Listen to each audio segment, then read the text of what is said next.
Olá a todos e todas, sejam bem-vindos ao quinto e último episódio da primeira temporada de Além do Éden, Ecos da Criação. Nessa jornada fascinante, nós exploramos as histórias da criação de culturas de diversas partes do mundo.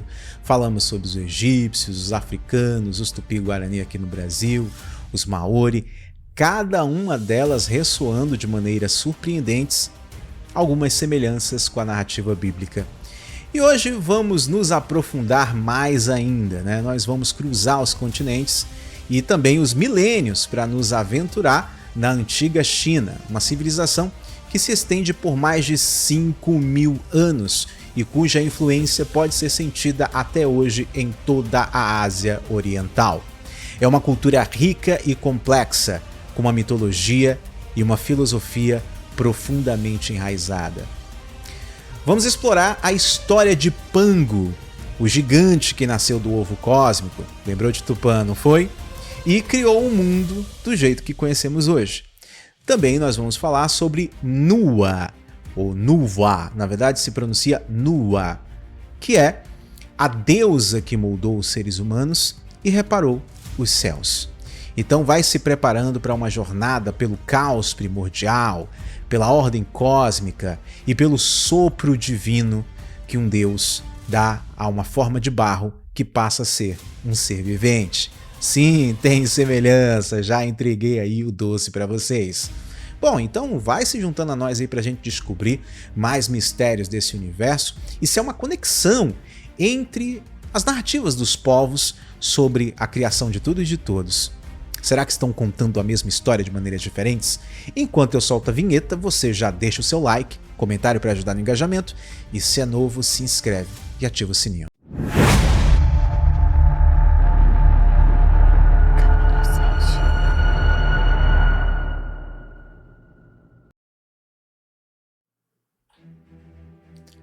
Na mitologia chinesa, tudo começa com o ovo cósmico, semelhante a outras culturas, assim como também é semelhante com a história tupi-guarani. Dentro deste ovo, todas as coisas existem em um estado de caos completo, uma mistura confusa de Yin e Yang. Yin, o princípio passivo, escuro e feminino, e Yang, o princípio ativo, brilhante e masculino. Eles ainda não estavam separados. Essa dualidade fundamental de Yin e Yang é uma característica importante do pensamento filosófico chinês e expressa também, principalmente ali, as tradições do taoísmo e afins.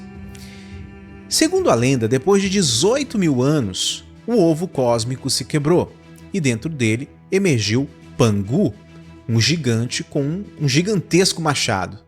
Então, com esse machado, Pangu começou a separar o Yin e o Yang, o caos e a ordem, o leve e o puro, o bem e o mal.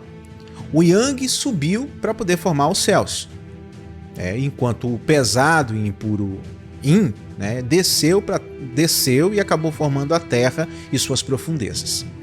Pangu se colocou entre os dois, com os pés na terra e a cabeça no céu, e começou a crescer. Com cada dia que ia se passando, ele crescia cerca de 10 pés, e com ele, o céu e a terra se expandiam. Este processo continuou por mais de 18.000 anos, até que os céus e a terra estivessem firmemente estabelecidos. Após completar sua tarefa, Pangu morreu. Sua morte, no entanto, não foi o fim, mas o início de uma nova fase da criação. Seu corpo se transformou em várias características do mundo natural. Sua respiração se tornou o vento e as nuvens. Seus olhos se transformou no sol e a lua. Seus membros e seu tronco, melhor dizendo, formaram as montanhas. E seu sangue deu origem aos rios. Seus músculos tornaram a terra fértil. Seus cabelos e estrelas formaram ali a Via Láctea. E os parasitas em seu corpo se transformaram em seres humanos e animais. Parece bizarro, mas continua que você vai gostar da história. Assim, a partir do caos surgiu a ordem. Da escuridão veio a luz e da morte veio a vida. Esta é a essência do mito de Pangu, uma história de transição, transformação e equilíbrio. Agora vamos olhar para a criação da humanidade no mito chinês e como essa história é bastante parecida com a narrativa bíblica. Após a morte de Pangu, a formação dos céus e da terra e tal, entra em cena uma nova figura divina, Nua, que é a deusa serpente. Em algumas versões do mito, ela é retratada como meio humana e meio serpente. Em outras, como uma criadora divina com poderes incríveis.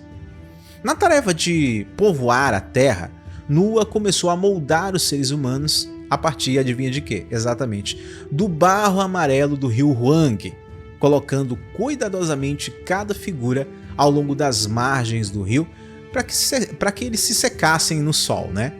Enquanto eles estavam ficando prontos, ela acabava insuflando neles o sopro da vida, e os seres de barro se tornaram seres humanos vivos. No entanto, a tarefa árdua e demorada acabava sendo muito cansativa e ia levar muito mais tempo do que ela esperava. Para acelerar o processo, Nua começou a balançar uma corda coberta de lama. As gotas de lama que caíam no chão se transformavam em outros seres humanos. Essas pessoas, criadas de forma mais rápida e menos individualizada, se tornaram as classes mais baixas da sociedade, enquanto aquelas que Nua havia moldado e esculpido com as mãos acabaram se tornando a nobreza. Uma desculpa esfarrapada, obviamente, para poder dar poder para uma determinada classe, privilégios para um determinado povo e jogar o resto na miséria total.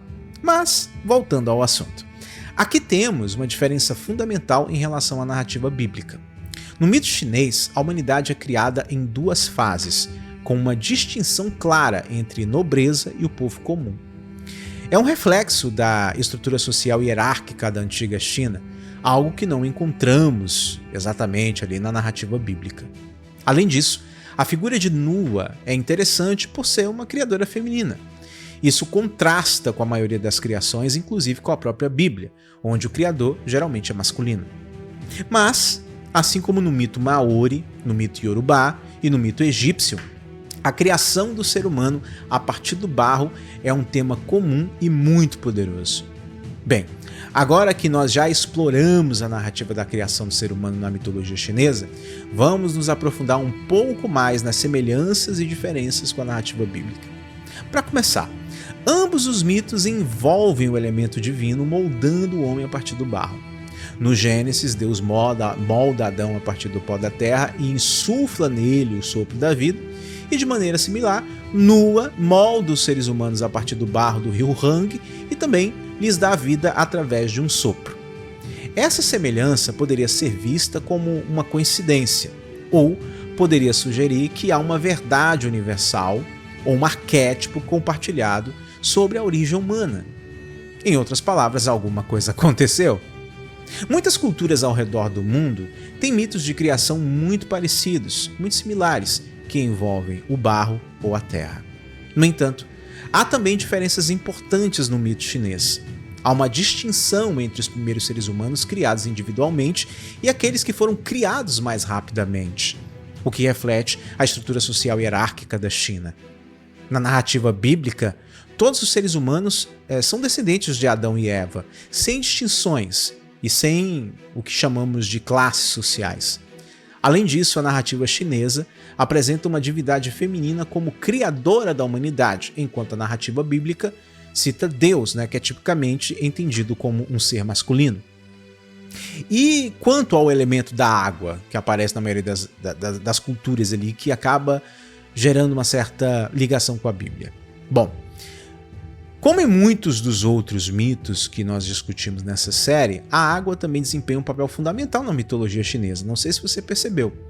Embora não seja mencionada explicitamente na criação do ser humano, a água está ali presente no mito de Pangu, onde o caos inicial dentro do ovo cósmico é frequentemente descrito como um oceano primordial. Além disso, Nua, para poder criar os humanos, ela precisa do barro que está ao lado do rio Huang, indicando uma presença importante da água na criação do ser humano para habitar a Terra. Então, estamos falando do mesmo ser, do mesmo evento, mas com interpretações diferentes?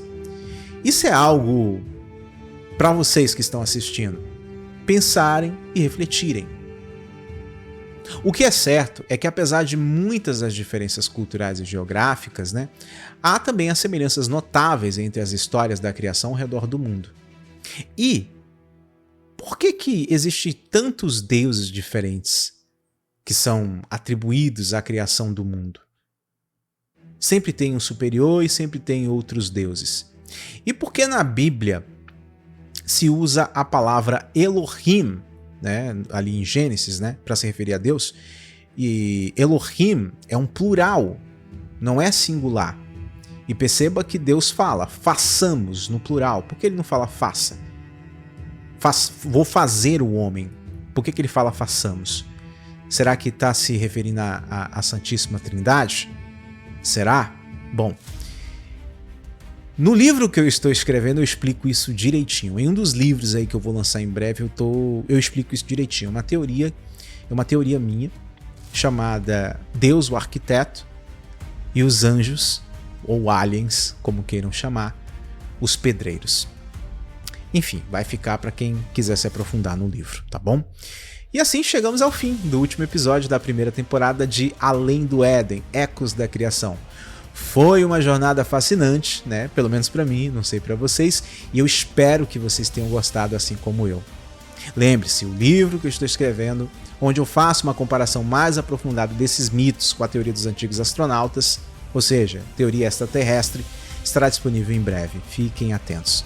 Olha, muito obrigado por nos acompanhar nessa jornada e até a próxima jornada, semana que vem, onde vamos explorar mais mitos, mais histórias, enfim. E aguardem a segunda temporada desta série, onde vamos explorar mais ecos da criação ao redor do mundo. Um grande abraço a todos vocês. Até a próxima.